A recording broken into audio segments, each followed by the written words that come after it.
when it comes to things like PTSD or post-traumatic stress syndrome, right? Basically, us having being triggered by things that has happened to us in the past. That's why it's post. Post means behind us or in the past, right? And when I explain things, by nature, I'm a teacher. By nature, I just that's just part of me. So I'm never trying to make someone feel like they're not as smart as I am, and I'm this big person that's smarter than a fifth grader. It's never that. It's never that. I just want to help. I just want people to really understand where I'm coming from. You know, but anyway, when it comes to that, I deal with that, not just with things that happened to me as a child and stuff like that, the SA abuse and stuff like that, but other things like getting into car accidents. I realized that I'm still triggered by car accidents, from the car accidents.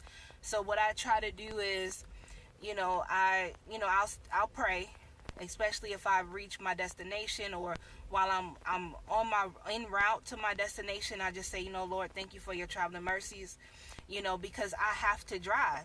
Like, I have to drive. There's no way around it.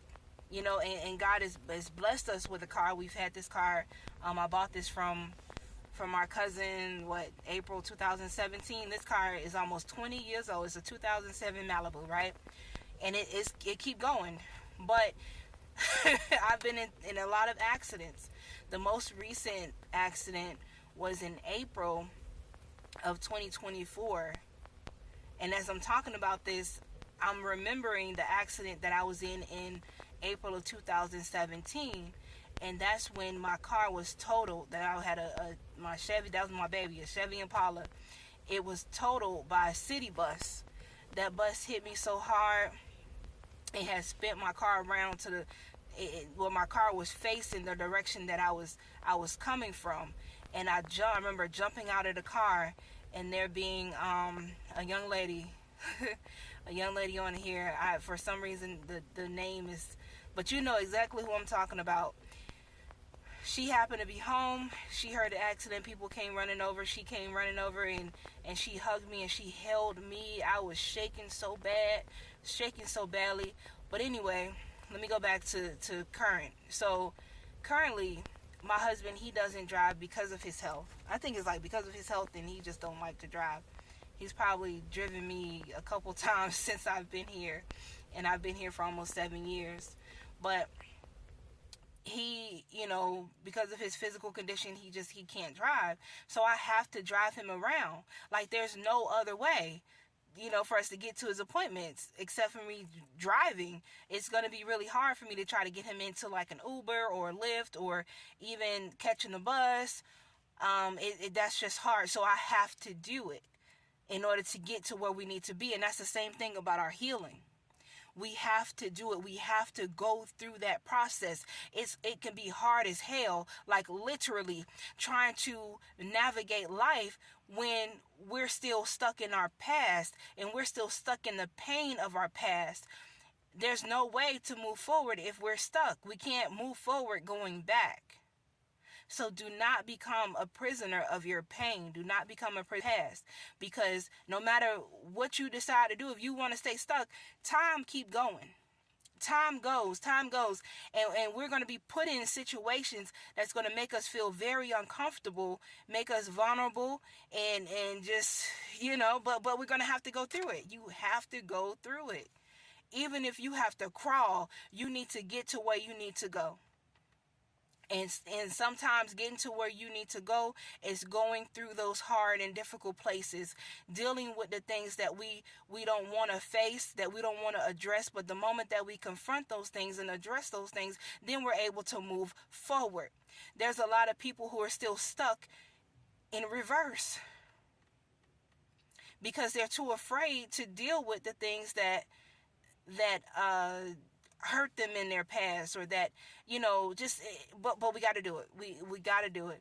Someone said earlier today at an event that I was at, they said plan your days or your days will be planned for you.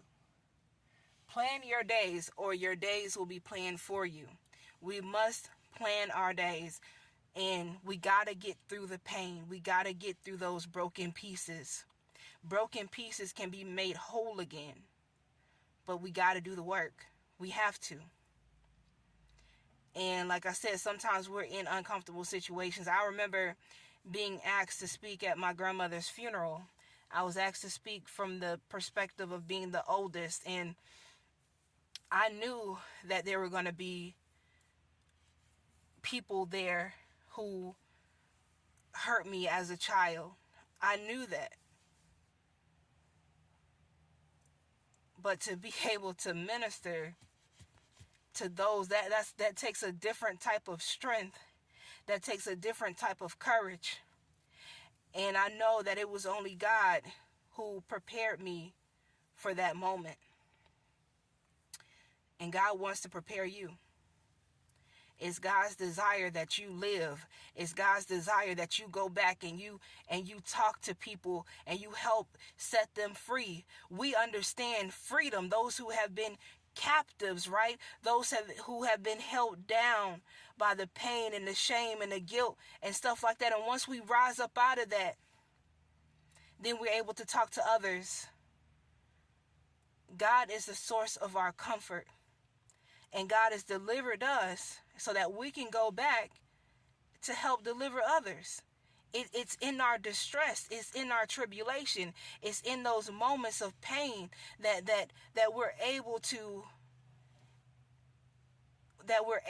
minister to others. The piece that I did today at this event, it was an event about healing through the holidays. And the poem that I did was something that I had wrote while my husband was in a nursing home. I didn't know if he was going to come back home. And I wrote that. All I'm going to say is, let God use you. Let God use you, man.